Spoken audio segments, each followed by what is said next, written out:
오늘 본문은 사무엘상 24장 1절로 7절입니다. 사무엘상 24장 1절로 7절 제가 읽겠습니다.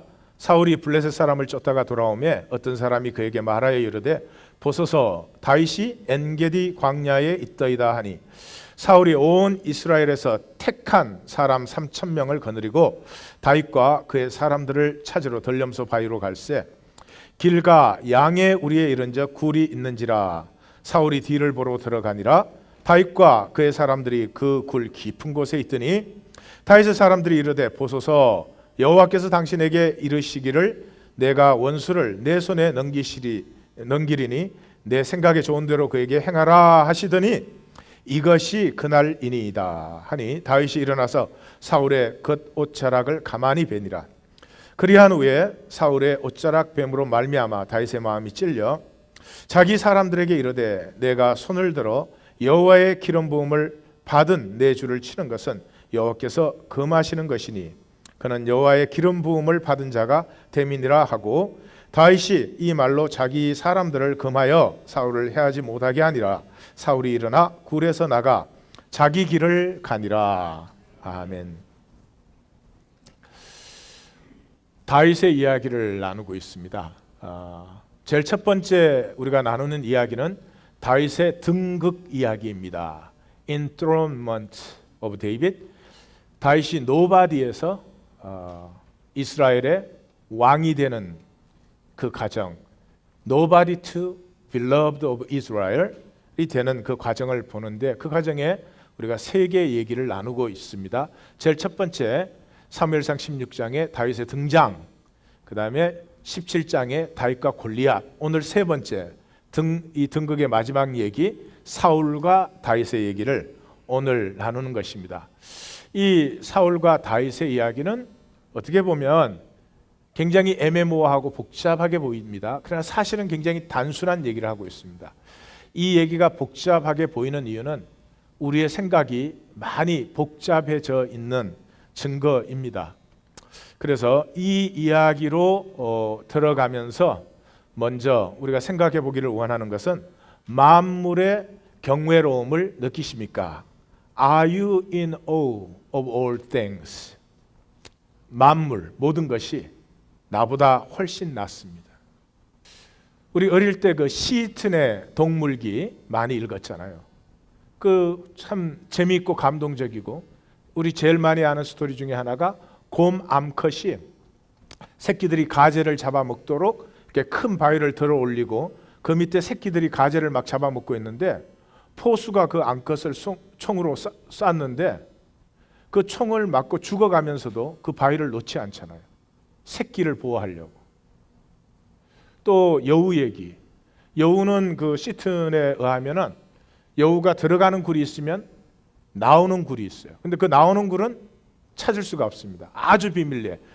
이 그 에멀전시에 이게 비상 통로기 때문에 근데 그 마을에 이제 여우 때문에 굉장히 피해를 많이 입었는데 드디어 그 여우 굴 나오는 쪽도 찾았어요. 그래가지고 양쪽에 포수들이 총을 가지고 다 그 대기하면서 굴 앞쪽에다가 불을 피웠어요. 그래서 연기를 굴에 넣는 거죠. 그래서 이제 그 굴에서 도망을 나와야 되는데 나오는 쪽에 사람들이 있는 거를 알잖아요. 그러니까 그 여우 수컷이 암컷과 그 새끼들을 놔두고 자기가 먼저 나와가지고 포수들을 자기들을 따라오게 합니다. 그 사이에 그 자기 새끼들과 암컷이 무사히 도망 나가게 해요. 자기는 죽지요. 그런 얘기를 읽을 때 어떻습니까? 우리가 낫습니까? 만물이 우리보다 나아요. 저희 집에 이사를 오면서 이렇게 양쪽에 장미를 심었습니다. 오른쪽에 심은 장미는 제가 좋아하는 그 스칼렛 주홍색 그 장미를 피워서 제가 굉장히 인조이를 합니다. 장미가 또 이런 봄에서 늦은 가을까지 계속 펴요. 세상에 그렇게 근데 왼쪽 장미는 심은 그 다음 해에 폭풍에 이게 쓰러졌어요. 이걸 다시 세우고 뭐 덮어주고 했지만 영 비실비실하고 꽃을 피우지 못해요. 1년 가야 뭐 몇 송이, 10송이도 안 돼요, 총. 그러면서 색깔도 또 제대로 나오지 않아요. 이것이 3년을 그렇게 지나더니 올해가 4년째였는데 올해부터 꽃을 피우기 시작해요. 풍성하고 제 색깔이 난 꽃을 피우기 시작해요. 그 모습을 보면서 저는 생각을 좀 했습니다. 내가 만약에 3년을 계속 실패했다면 나는 그 자리에서 열심히 내 길을 가고 있을까? 성도님들은 어떻습니까? 내가 하는 일이 3년이 어렵고 실패가 되었다. 꾸준히 내가 원리대로 그 장미가 꽃을 피우는 것은 요령으로는 안 됩니다. 원리대로, 생명의 원리대로 그것이 꽃을 피우고 있는 것입니다. 태양계를 보십시오. 수억만 년 동안 원리에 한치 어김없이 저것이 제자리를 돌면서 지키고 있습니다. 우리의 장기를 보십시오. 나는 뭐 조금 뭐 마음에 안 들면 중내산에 하는 얘기도 하지만 내 안에 있는 심장은 내가 콜레스테롤을 내가 뭐 맛있다고 혀껏 조금 만족시키려고 팻 이런 걸 막 갖다 집어넣는데도 이게 성실하게 한순간도 빠짐없이 이 심장이 어려움이 닥쳤을 때까지도 작동을 해주고 있기 때문에 우리가 여기 있습니다. 만물이 원리를 따라 조금의 오차나 요령 없이 그렇게 이 만물이 이루어지고 있습니다. 그 가운데 인간만이 원리대로 살면 반드시 열매를 맺는데 원리대로 살지 않고 요령만 부립니다. 요령으로 열매 맺히지 않습니다. period. 다시 말씀드립니다. 요령으로 열매 맺히지 않습니다. 요즘은 교회 생활도 요령으로 하시잖아요. 믿음으로 하는 게 아니고. 분명히 말씀드립니다. 요령에서 구원 나오지 않습니다. 구원은 생명의 원리입니다. 잘 눈여겨보십시오. 세상에 우리보다 못한 것이 하나도 없습니다. 모두가 우리보다 낫습니다. 생명의 진리는 인간의 위대함은 인간 자체에 있는 것이 아닙니다. 인간 자체에 있는 것이 아닙니다. 그러면 인간의 위대함은 어디에 있습니까? 인간은 그 만물의 아름다움을 느끼고 누릴 수 있는 유일한 존재입니다. 왜냐 그러면 인격이 있기 때문에, 내 자유의지가 있기 때문에. 다시 말해서 인간의 위대함은 이렇게 허점투성이, 욕망투성이, 요령투성이 헛되게 살아감에도 불구하고 그 만물의 아름다움을 하나님이 누리시듯이 누릴 수 있는 것은 인간밖에 없습니다. 근데 만물의 아름다움을 느끼기 위해서는 내가 낮아져야 됩니다. 내가 높아지면 아무것도 못 느낍니다. 내가 높아지면 한 사람도 마음에 드는 사람이 없어요. 내가 너무 중요해지면요, 내 삶의 조건 하나도 내 마음에 드는 게 없어져요. 다 불평불만밖에 없어져요. 만물의 아름다움을 누리는 것은 무슨 지식이 많아야 되거나 능력이 커야 되는 것이 아니고요, 내가 낮아지면 돼요. 그래서 우리의 하나님은 십자가의 하나님이세요. 십자가 지셨을 때만 십자가의 하나님이 아니라 하나님이 십자가의 하나님이시기 때문에 하나님께서는 무엇을 보든지 그렇게 아름답고 신비하고 귀하게 보고 있어요. 이제 나를 볼 때도. 그럼 마귀는 그것을 어떻게 빼앗을 수 있죠? 그게 이제 누리는 게 우리의 유업인데 간단하죠. 뭐 내 자신이 중요해지면, 내가 하나님같이 인간이 자체가 신이 되려는 광기에 빠져요. 그럼 모든 게 내 뜻대로 돼야 되잖아요. 남편도 내 뜻대로 돼야지. 아내도 내 뜻대로 돼야지. Try to control. 내가 원하는 대로 안 된다는 거죠. 이 컨트롤이 시작되면 불안과 두려움이죠. 왜? 내 컨트롤대로 안 될 걸 아니까. 내 컨트롤대로 안 되니까 분노와 두려움이 오는 거죠. 하나님이 생명은 안 보이는 거잖아요. 이 꽃이 보이지 꽃의 생명이 여러분 보입니까? 안 보이잖아요. 이 생명은 영이에요. 영이라는 말은 육체의 반대, 뭐 이렇게 안 보이는 이상한 그런 게 아니고요. 그냥 보이지 않는 이 모든, 자, 그 영인 생명을 우리 육체에 담아주셨잖아요. 왜 담아주셨어요? 생명은 그 자체가 가능성이죠. 무한한 가능성이죠. 얼마든지 누릴 수 있는, 얼마든지 피어날 수 있는. 근데 가능성인데 이 가능성이 내 가능성이 돼야 되잖아요. 그래야 내 유업이 되고 내 생명이 되잖아요. 그러면 어떻게 그렇게 돼요? 내가 그 생명을 내가 스스로 표현할 때, 이 생명의 아름다움을 내가 스스로 표현했을 때, 그 표현된 것은 나의 생명, 나의 유업이 된 거죠. 그래서 잠시 육체에 우리를 담아주신 것은 만물을 누리는 훈련이에요. 내가 육체에 있는 내가 높아지고 싶죠.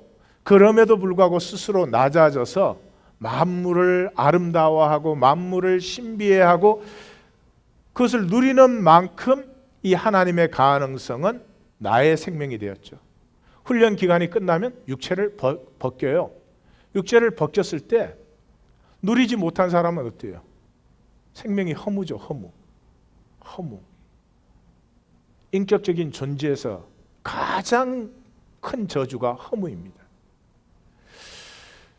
육체를 벗었을 때 이 누림의 훈련이 충분히 된 사람은 이제는 육체에 제한이 없으니까 그 생명으로 만물을 누리죠. 만물과 연결이 되죠. 만물과 하나가 되죠. 하나님과 하나님의 세계와 하나가 되는 거죠. 그것을 뭐 우리식으로 표현하면 영체, 부활 영체, 영체 그렇게 표현을 해야 되겠지만 그거죠. 그래서 사실 우리의 삶에서 우리가 해야 될 것 뭐 그렇게 표현할까요? 그래서 한 가지밖에 없어요. 인간됨을 누리십니다. 인간됨을. 예수님과 제자들이 사람들에게 뭐를 나누어 줬어요? 아니 뭐 금은 보따리 들고 다니면서 구제해 줬어요? 그 사람 구원 못 해요. 은과 금은 내게 없지만은 그러잖아요. 물론 그것도 나눌 수 있으면 좋겠죠. 그러나 그것이 구원한다고, 그것이 우리의 문제를 해결한다고는 절대로 생각하지 마십시오. 혹시라도 돈이 부족하다 그렇게 생각되시는 분, 돈이 더 생기면 문제가 해결될 것으로 절대로 생각하지 마십시오. 아니니까. 그 생각에 사로잡혀 있는 동안 원망, 불평, 불만은 점점 많아지고 자기 인생만 망치니까 돈도 돼. 예수님과 예수님의 제자들이 나눈 것은 뭐예요? 생명을 나눴죠. 생명이라는 것은 눈물도 있고 슬픔도 있고 아픔도 있고 기쁨도 있고. 사과가 단맛만 있으면 어떻게 사과가 되겠어요? 쓴맛도 있고 신맛도 들고 그렇게 사과. 인생이라고 하는 것이 좋은 것만 있는 게 아니라 그런 아픔. 근데 이 세상에 썩은 우리는 나쁜 거, 싫은 거는 없어야 된다고 생각을 하거든요. 거기에 모든 문제, 모든 이 멸망의 뿌리는 거기에 다 들어있죠. 그래서 간단히 얘기하면 인간의 구원은 인간을 만날 때 이루어집니다. 다시 말씀드려요. 인간의 구원은 하나님이 나를 인간, 하나님의 형상으로 창조하셨는데 이 인간됨을 내가 다 눌러버렸잖아요. 그게 구원되는, 그게 회복되는 유일한 방법은 참 인간, 그렇게 표현을 해야 될까요? 인간다운 인간을 만나면 내 속에 억눌리고 죽었던 것이 살아나요. 그래서 지금 이 시대는 참 힘든 세상이에요. 사람이 사람을 못 만나잖아요. 사람이 사람을 보는데 이렇게 봐요. 잘생겼냐? 못생겼냐? 능력 있냐? 능력 없냐? 뭐 잘났냐? 성공했냐? 남편과 아내 사이에조차도 인간과 인간이 먼저 만나야 되는데 인간을 안 봐줘요. 뭐라 그래요? 너 남편이니까 남편 노릇 똑바로 하라는 거지. 너 아내지 아내 노릇 잘하라는 거지. 너 엄마 노릇도 그렇게밖에 못하냐? 뭐 그러니까 인간은 사라져버린 인간 상실의 시대를 우리가 살고 있죠. 그래서 전문가는 얼마나 많은지 몰라요. 교회 안에조차도. 이 시대의 성도들의 신앙생활을 보면 걱정되는 바가 많아요. 교회 생활에 전문가들이 돼 있어요. 그러나 인간을 만날 수가 없어요. 인간으로 다가오는 사람. 선교가 뭐예요? 이 시대는 선교 유행이니까 선교가 뭐예요? 가서 인간을 만나주는, 인간으로 인간을 만나주면 되는 거죠. 근데 뭐 선교하는데 무슨 스타킹에서부터 많이 들고 가. 이 시대는 구원이 스타킹에 있나이다 뭐 그렇게 표현하는 건지 모르겠지만은 물론 그것도 필요하면 나누면 좋겠죠. 뭐 약도 나누고 음식도 나누면 좋겠지만 그게 구원 못해요. 그게 구원 못한다니까요. 인간만이 인간을 구원해요. 말이 좀 이상합니까? 그래서 이 선교 가면 웃기는 일이 생겨나는 게요. 우리는 뭐 무슨 뭐 옷가지에 뭐 입을 거에 약에 뭐 이런 걸 들고 가요. 가면 그 사람들이 오히려 인간적으로 우리를 만나줘 갖고 우리가 구원받고 오는 게 선교예요. 솔직히 아니에요? 가보신 분은 다 알잖아요. 예. 이 거짓 정상, 세상이 만들어놓은 이게 정상이야. 노멀. 거기에 맞추느라고. 인간의 정상은 내가 나이면 되는 거예요. 이 나는 좋은 점도 많지만 부족하고 악한 점도 많은 거예요. 그래서 자라가고 있는 것이고 그리스도 안에서 완성될 그날을 바라보고 있는 거죠. 그런데 세상은 부족함 있으면 안 되고 못나면 안 되고 어찌고 저찌고 그러니까 이 세상이 만든 가짜 노멀 정상에 맞추느라고 가슴이 다 식어버린 사람들, 인간 되면 가슴으로밖에는 나타나지 않는데 가슴이 식어버렸어요. 그래서 이런 세상이 되었어요. 남의 불행을 보면, 여러분 우리가 하나님의 형상으로 창조됐으니까 남의 불행을 보면 그 불행을 덜어주고 싶어요. 덜어주게 돼 있어요. 예?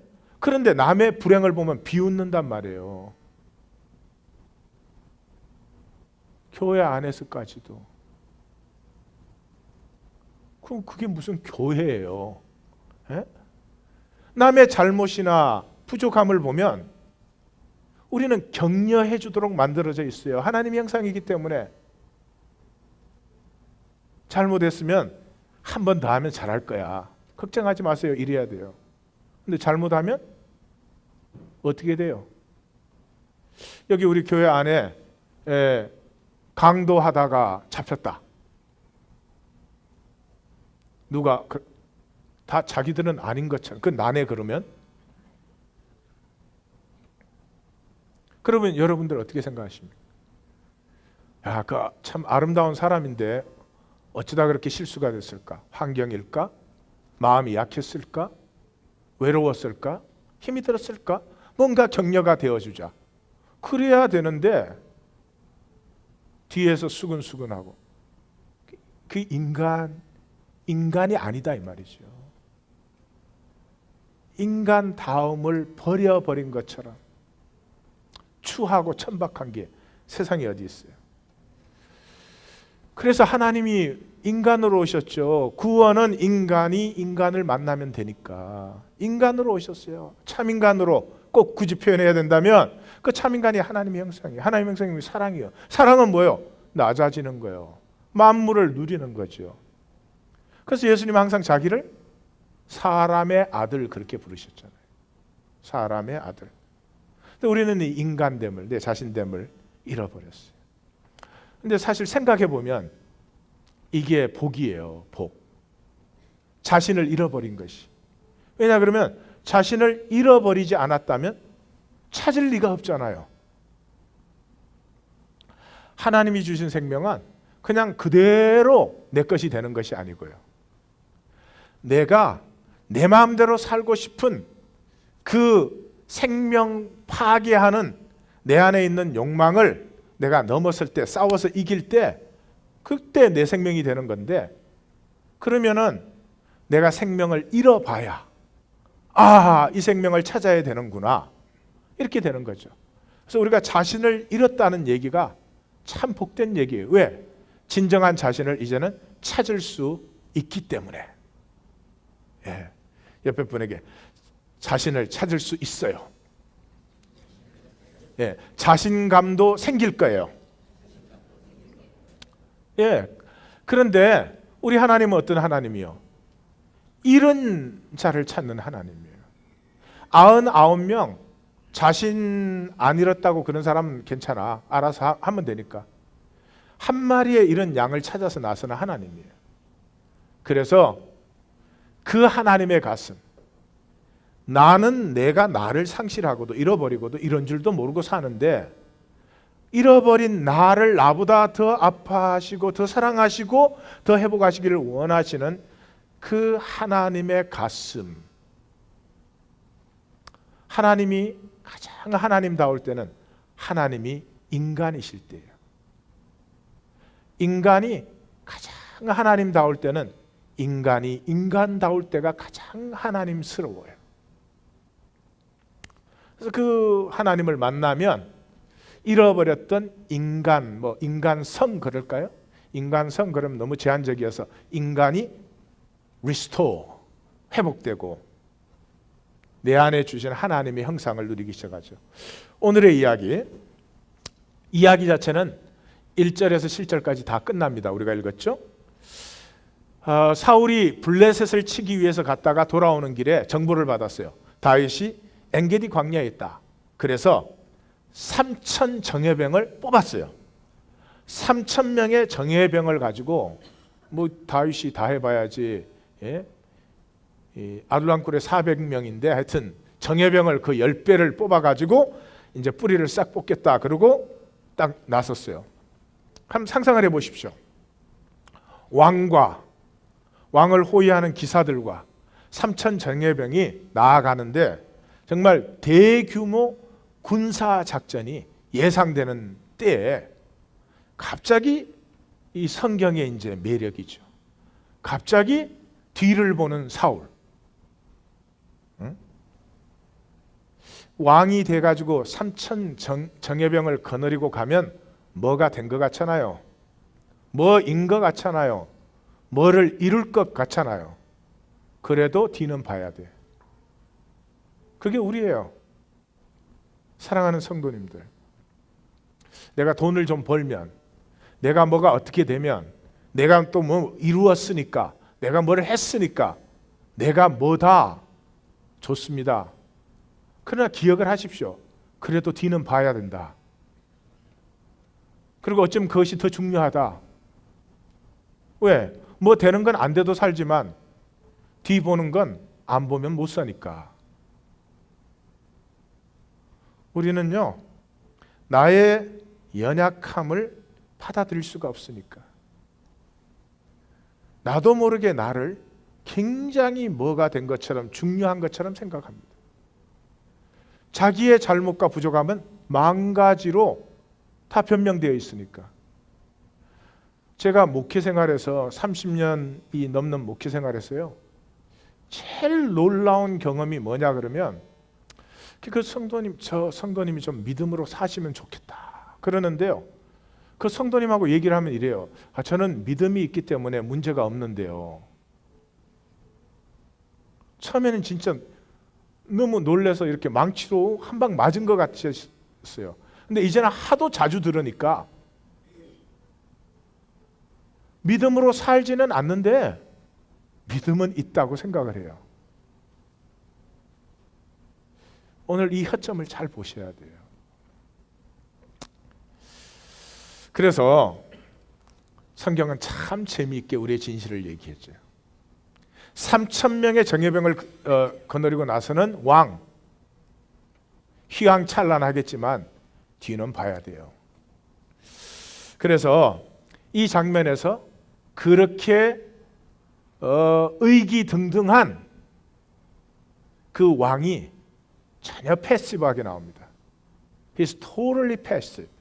No action, no talk. 자기는 3,000명을 거느리고 자기가 뭐 된 것 같겠지만 하나님 눈에는 진리로 보면은 헛수개비예요. 헛개비. 잠언은 이런 면을 우리에게 말이 얘기해 주죠. 제가 3절만 뽑았어요. 마음에 경영한 사람에게 있어도 말의 응답은 여호와께로부터 나온다. 사람이 마음으로 자기 길을 계획할지라도 그의 걸음을 인도하시는 자는 여호와다. 부디 저도 그렇고 성도님들도 그렇고 내 요령 가지고 내 인생이 만들어질 것으로 생각하시면 너무너무 큰 착각이십니다. 사람의 마음에는 많은 계획이 있어도 오직 여호와의 뜻만 이루어지는 것입니다. You can control. 내 마음대로 할 수 없어요. 어떻게 생각하셔도 좋습니다. 모든 것은 원리대로 이루어집니다. 다시 한번 말씀드릴게요. 우리가 생각 얼마든지 마음대로 합니다. 얼마든지 변명도 할 수 있습니다. 얼마든지 사람 앞에 멋있게 보일 수도 있습니다. 그렇다고 이루어지지 않습니다. 결국에 이루어지는 것은 만물은 원리대로. 여기에 피는 이 꽃 한 송이까지도 이게 원리대로 피었지 요령으로 핀 것은 없습니다. 마귀에게 썩은 인간만 원리는 슬쩍 무시해도 될 것 같아요. 요령만 잘 피우면 될 것 같아요. 된 것처럼 보일 때도 있지요. But we will see at the end and eternally. 우리의 요령이 영원을 세울 수 있을까요? Of course not입니다. 이 하나님의 섭리는 너무나 재밌죠. 그 다윗과 사울을 같은 굴에서 만나게 하는 것입니다. 사람들은 제멋대로 하나님의 뜻이다 가서 죽여라 그럽니다. 근데 다윗은 다가가서 옷자락을 베고 여호와의 기름 부음 받은 자를 치는 것은 금지되었다. 그래서 사울은 굴에서 무사히 빠져나갔다. 이렇게 얘기가 끝납니다. 이 얘기를 읽으시면 이 원리의 사람이 아니라 요령의 사람들은 머리가 복잡해집니다. 다윗이 자기가 왕 될 거 알잖아요. 그러면 자기가 왕 됐을 때 밑에서 기어오르지 못하도록 미리 머리를 쓴 것인가?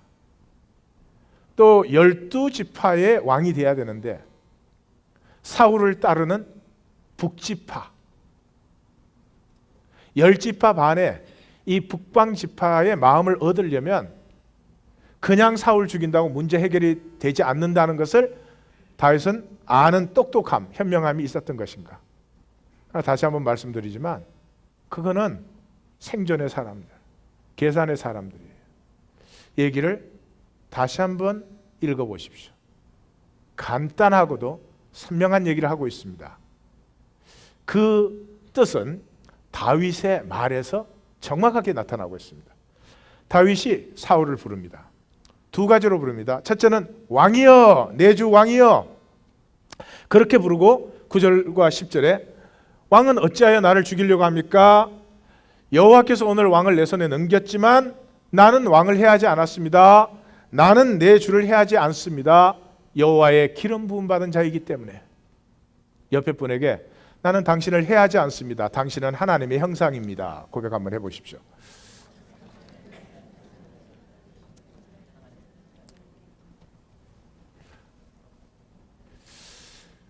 그 다음에 11절에는 왕으로서의 관계가 아니라 요나단의 친구로서 또 인간 대 인간으로서 내 아버지여 그렇게 부릅니다. 역시 마찬가지입니다. 내 아버지여 그렇게 부른 다음에도 내 손에 있는 왕의 옷자락을 보십시오. 난 죽일 수 있었지만 죽이지 않았습니다. 나는 왕에게 범죄한 적이 없습니다. 내가 당신을 왕으로서도 하나의 인간으로서도 나는 당신에게 범죄하지 않았습니다. 왜? 이유가 나옵니다. 12절에 여호와께서 나와 왕 사이를 판단하기를 원합니다. 마지막 15절에 여호와께서 나와 왕 사이에 심판하실 것입니다. 그러므로 13절 14절 가운데를 보면 나는 왕을 해하지 않습니다. 근데 왕은 나를 해하려고 합니다. 이 점에 대해서 하나님의 심판이 있는 것을 나는 확신합니다. 원리입니다. 우리 마음대로 판단할 수 있습니다. 우리 마음대로 행동할 수 있고 결정할 수 있습니다. 내가 아무리 옳게 결정했어도 That's not final. 내가 아무리 정당한 이유를 갖고 있었어도, 내가 그걸 하나님의 뜻이라고 확신했었어도 My decision never is final.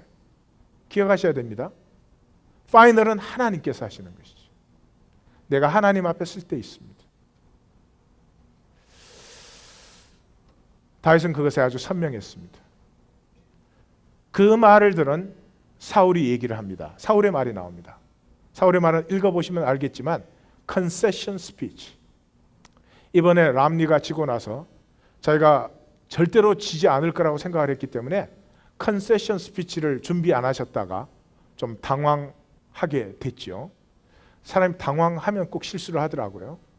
그래가지고 나중에 또 무슨 뭐 오바마가 표를 샀다 이러는 바람에 공화당에서조차 너 좀 멀리 가라, 잊혀줬으면 좋겠어, 뭐 이런 대접을 좀 받았죠. 컨세션 스피치예요.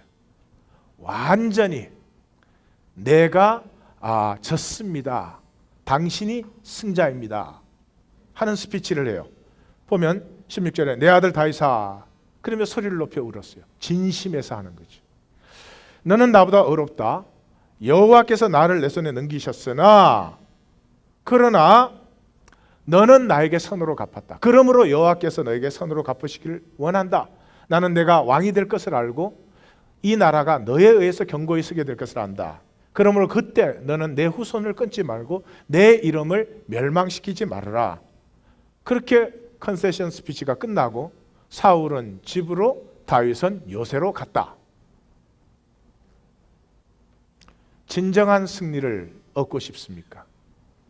원리를 따르십시오. 진정한 승리를 얻고 싶으십니까? 원리를 따르십시오. 아내의 마음을 얻고 싶습니까? 원리를 따르십시오. 내가 옳다는 걸 주장하지 마시고.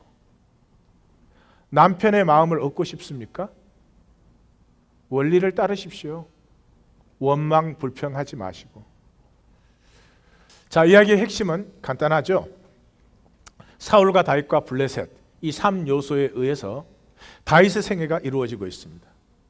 어떻게 보기에는 블레셋이 제일 중요합니다. 왜? 블레셋이 망하고 나면 사울이 어디 있고 다윗이 어디 있어요? 이스라엘이 어디 있어요?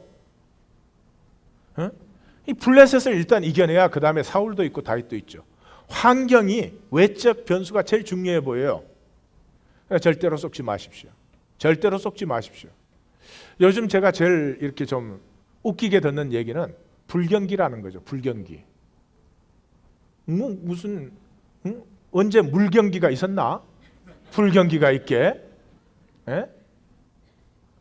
여러분은 요즘 가시는 곳마다 파이어를 만나시는군요. 불경기.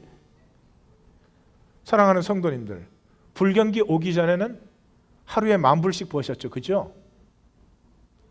그죠? 불경기 오기 전에 10,000불씩 버셨죠, 그죠? 근데 불경기가 오는 바람에 요즘 한 달에 10,000불 벌기도 힘들어진 거죠, 그죠? 어쩌면 1년에.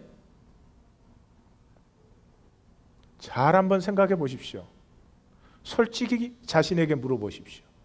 불경기라고 정말 뭐 달라진 거 있어요? 심리적 위축 외에 뭐 밥 안 드십니까? 그런다고? 옷 입을 거 못 입으십니까? 정말? 정말 내가 써야 될 돈은 안 쓰십니까? 못 쓰십니까? I don't think so.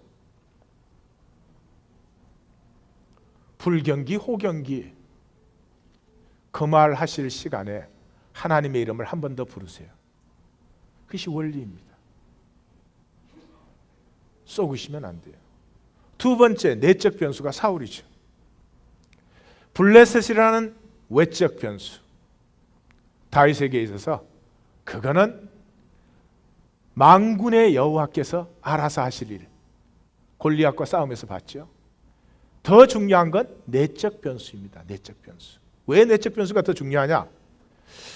이 상황에 두 가지가 있죠. 내가 리액트 할 것인지 아니면 원리대로 살 것인지. 상황에 리액트 어떻게 해요? 계산해서 계산. 이익되나 손해되나 끊임없이. 그러나 제가 부탁드립니다. 사랑하는 성도님들, 절대로 계산으로 살지 마십시오. 일단 계산하시는 분은 계산이 자기 한계가 됩니다. 다시 말씀드려요. 내 계산이 나의 한계입니다. 내 계산을 내 스스로 넘어설 수 없어요. 계산해야 평생 계산해서 얻은 이익이 얼마 되나 잘 보십시오. 계산 대신 하나님을 붙드실 수 있으시기를 주님의 이름으로 축원합니다.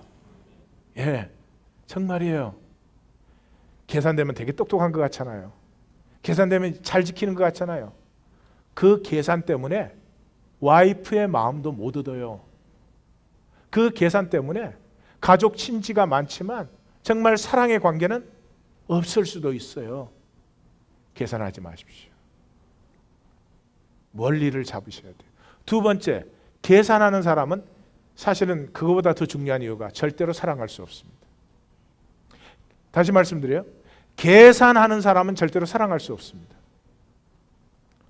남편과 아내 사이에 나는 70을 줬는데 너는 나에게 30을 줬다. 그거 갖고 싸우시려면 평생 싸우세요. So be it. There will be your life. There will be your children's life. 그런 거 아니에요. 100을 주는 거예요. 100을. 네가 50 주고 내가 40 줬냐 그거 싸우는 게 아니고요. 100을 주는 거라고요. 100을. 100을 한번 줘 보세요. 그러면 어떻게 되나? 마귀의 길로는 가지 마십시오. 사울이 가장 취약한 시간, 3,000명이 아니라 300만 명을 데리고 있어도 소용이 없는 인간 자신의 한계와 연약함의 시간에 다윗의 손에 넘겨졌습니다. 다윗이 마음대로 할 수 있습니다. 자기에게 유리한 대로, 자기에게 이익되는 대로. 그러나 그 순간에 다윗은 원리를 선택했습니다. 24장은 다윗이 원리의 사람이었음을 보여줍니다. 사울을 제거하기에 완벽한 상황이지만 다윗의 목표는 사울 제거가 아닙니다. 훨씬 더 큰 꿈과 가슴을 갖고 있었던 것이죠. 그렇기 때문에 여호와의 심판을 완전히 신뢰할 수 있었습니다.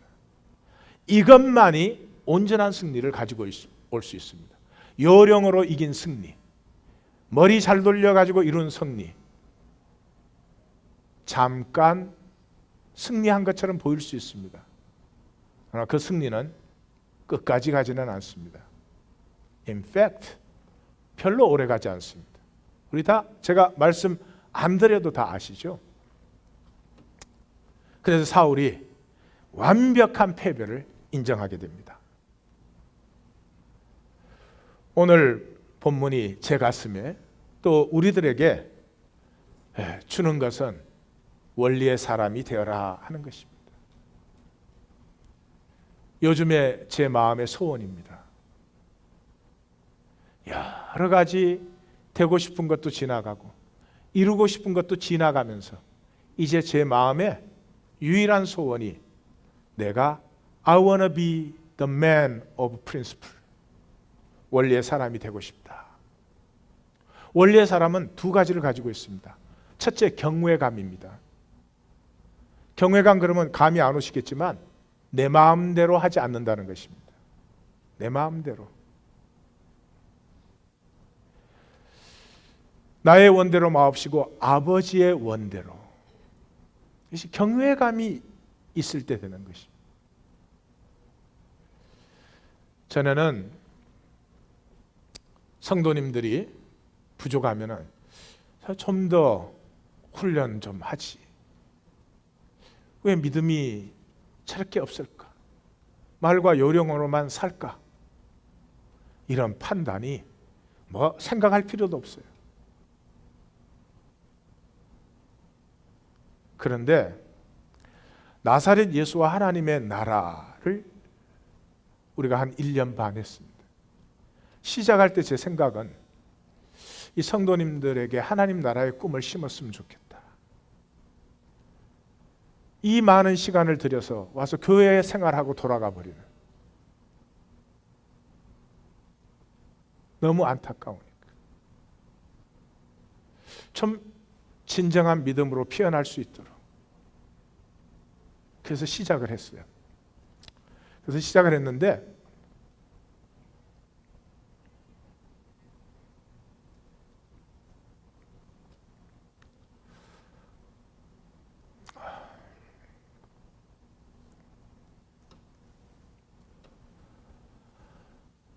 하나님이 제일 먼저 보게 하신 것은,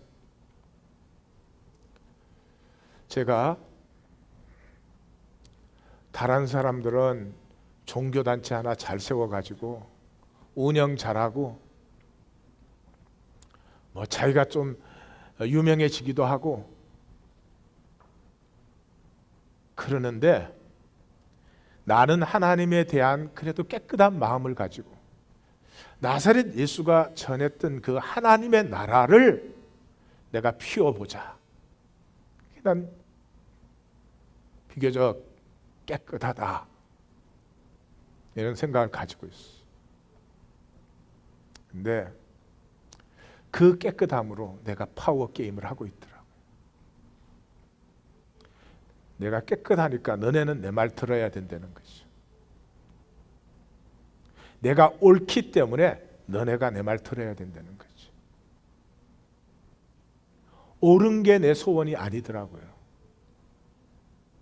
옳다는 것을 통해서 너를 컨트롤하고 싶은, 내 말 듣게 하고 싶은, 내가 원하는 일을 이루고 싶은.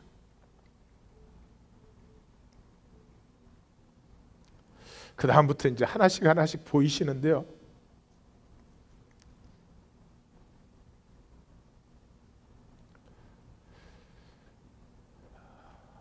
피가 흐르는 것처럼 가슴이 아파요.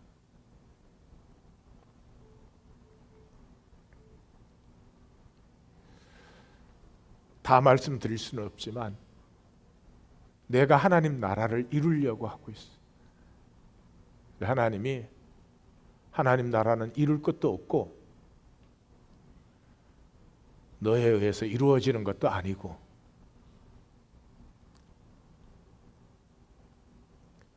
너 마음속에 하나님의 원리가 살아 있어야지. 하나님 나라의 원리가 너 속에 있어야지. 하나님의 나라의 원리를 겉으로 보여주기를 좋아했더라고요. 왜? 그러면 인정해 주니까.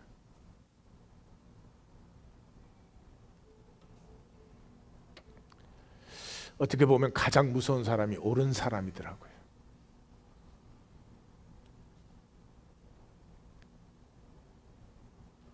부부 중에도 오른쪽이 무서운 쪽이에요. 그 옳다는 걸 의로 상대방을 아예 기본 인격 가치조차도 인정을 안 하려고 들 때가 얼마나 많아요. 하나님이 제 파워 게임을 하나씩 하나씩 보게 해주시는데, 아프지만 참 이상하게 행복한 시간이었어요. 이해가 가시는지 모르겠어요. 내 속에 요령으로 장난치던 내 속에 원리가 아주 작은 싹이지만 터나오고 있다는 사실이 그렇게 사람을 행복하게 해줘요. 얼마나 자유하게 해주는지 모르겠어요. 저는 성공 못하는 것, 실패하는 게 참 두려웠어요. 제가 그거는 감히 말씀드릴 수 있는 것 같아요. 거기에 대한 두려움은 완전히 없어졌다, 그렇게 말씀드릴 수도 있을 것 같아요. 왜냐 그러면 원리대로 반드시 하나님의 열매는 맺어집니다. 원리대로 갔는데 하나님의 열매가 안 맺어졌다. 그건 있을 수가 없는 일이죠. 그렇기 때문에 소망이 얼마나 분명해지는지 말로 다 할 수 없어요.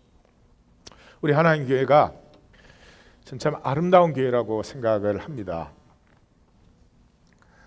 이번 주간도 제가 미팅도 많이 있고 상담도 있고 신방도 있고 그랬지만 우리 하나님 교회는 만나면 참 많이 울더라고요. 왜 울까요? 서로 뭐 맞는 말 얘기하고 정답 얘기하면 울 수가 없죠. 뭔가 가슴에 있던 것들이 나누어지기 때문에 울죠. 목요일 날은 미팅이 제가 네 분을 부부로 만난 분도 있고 네 분을 만났는데요. 네 분 다 울려요, 제가. 그래서 제가 알았어요. 내 은사는 울리는 데 있구나. 같이 울면서 무슨 뭐 답을 나누는 것도 아닌데 같이 울면서 그렇게 마음이 편안해지고 소망이 환해져요. 인간다움. 우리 인간성 어디서 잃어버렸죠? 요령 피우느라. 압니다. 너무 힘들고 어려우니까. 그래도 마귀에게 쏘가서 요령으로 사시면 내가 내 인생 갖다 버리는 거예요. 하나님이 잘하라고 안 그러시거든요. 하나님 많이 하라고도 안 그러시거든요. 한 번에 반발자국 내딛어도 괜찮다는 거예요. 근데 그 반발자국을 원리대로 내딛기 시작하면서부터 사람의 인간다움이 내 속에서 회복되어지는 것이 느껴져요. 어느 이하권이가 사랑을 더 받을까요? 잘난 이하권이, 인간다운 이하권이, 성공한 이하권이, 인간다운 이하권이. 두말할 것도 없죠. 사랑하는 성도님들, 절대로 속지 마십시다. 전 너무 오랫동안 속았던 것 같아요. 절대로 속지 마십시오. 교회 나와서 너무 옳은 사람으로 보이려고 애쓰지 마십시오. 어떻게 인간이 다 옳아요? 그런 거 없잖아요. 뻔히 아는 건데 뭐. 너무 좋은 사람으로 보이려고 하지 마십시오. 그런데 우리의 인생을 더 이상 낭비할 수가 없어요. 우리 하나님 교회는 생명으로 살자 그러잖아요. 그 생명으로 산다는 말이 뭐겠어요? 일반적으로 생각을 해보면 일반적으로 그 말은 우리 중에는 독신자도 있으시고 뭐 무자녀도 있으시고 그러죠. 그럼에도 불구하고 일반적으로 볼 때 행복한 삶이라는 게 부부관계가 서로 사랑하고 존경하고 자녀를 잘 양육해서 정말 자녀가 보람 있게 산다는 말은 원리대로 살 때 보람이 있죠. 그 다음에 우리 모두 다 평생에 일을 하시잖아요. 일을 하는데 정말 자기 자신의 어떤 가치와 의미를 느끼는 그런 일을 하면서 살고 친구와 가족과 친척들, 우리 이웃들과 사랑의 관계, 격려의 관계, 용납과 이해의 관계 누리고 그 다음에 멋지게 늙어가는 것, 인생 경험이 많다는 것 참 복된 것이에요. 다양한 사람과 대화할 수 있고 다양한 제너레이션과 대화를 할 수가 있고 지난번 신라이전 가가지고 그 신라이전에 따라온 자녀와 제가 이렇게 얘기를 몇 번 하더니 단숨에 친한 친구가 되었어요. 그래서 식사 시간이 되면 또 얘가 나를 찾아요. 그러니까 우리 송강록 성도가 옆에 있다가 굉장히 부러워하더라고요.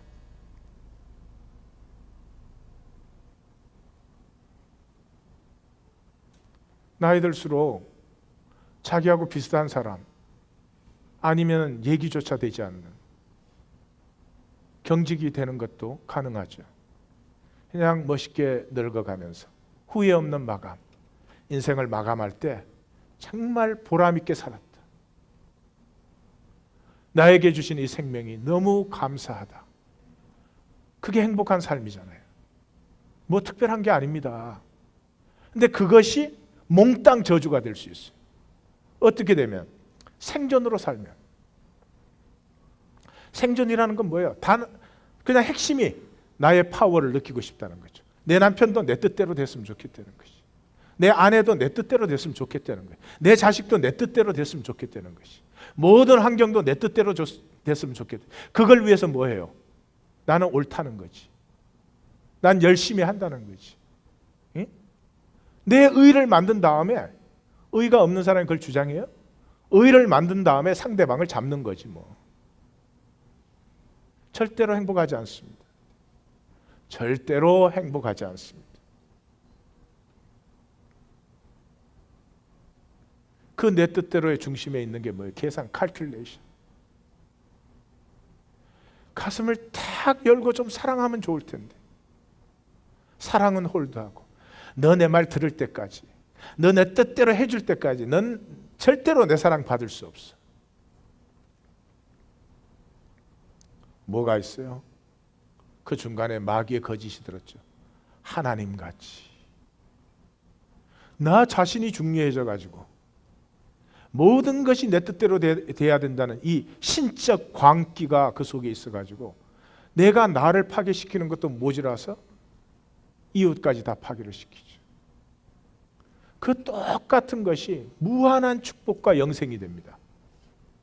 언제? 생명으로 살 때. 생명으로 사는 사람은요, 나의 파워를 느끼고 싶다가 아니라요, 내 성숙을 누리고 싶다가 소원이 돼요. 아무것도 아닌 것도 작은 것도 원리대로 했을 때, 그 원리대로 했을 때 피어나는 생명을 느끼면서부터요, 내 안에 있는 이 아름답고 무한한 생명이 자꾸 더 피어났습니다. 자꾸 그 자라가는 모습을 보고 싶어요. 그래서 이 사람이 그 고백을 할 수 있어요. 나의 원대로 마옵시고 아버지의 원대로. 아버지의 원이 뭐예요? 온 우주 전체가 원리대로, 프린시플. 그때 우리는 인간다워지기 시작해요. 내가 어느 자리에서 누구와 함께 하든지 구원이 돼요. 부모가 돼서 모든 사랑으로 사랑을 하면서 자기 자식 하나를 치유 못하는 이런 세상에 살고 있어요. 뭐에 쏘가서 내 파워를 엑서사이즈하고 싶어가지고. 사랑하는데 치유 안 될 심령이 어디에 있습니까? 사랑하는데 회복되지 않을 관계가 세상에 어디에 있습니까? 속지 마십시오. 사랑하는 성도님들 절대로 속지 마십시오. 그렇게 보입니다. 어렵게 보입니다. 예, 어렵기도 할지 모릅니다. 그러나 요령 부리는 게 훨씬 더 어렵습니다. 원리대로 사는 길은 내 멍에는 쉽고 가볍다 그랬습니다. 출발하기는 어려워 보여도 원리대로 가시면 점점 쉬워지고 기쁨과 소망이 충만해지는 하나님의 삶을, 하나님의 임재는 그렇게 만나는 것이지 종교적으로 만나서 그 뭐 큰 의미가 있습니까? 우리를 그토록 속여온 요령은 지금 이제 십자가 앞에 내려놓으시고 하나님의 말씀, 하나님의 뜻, 하나님의 원리가 가슴에 스며들어서 세상으로 보냄받는 이 예배가 된 줄 믿습니다. 기도하십시다.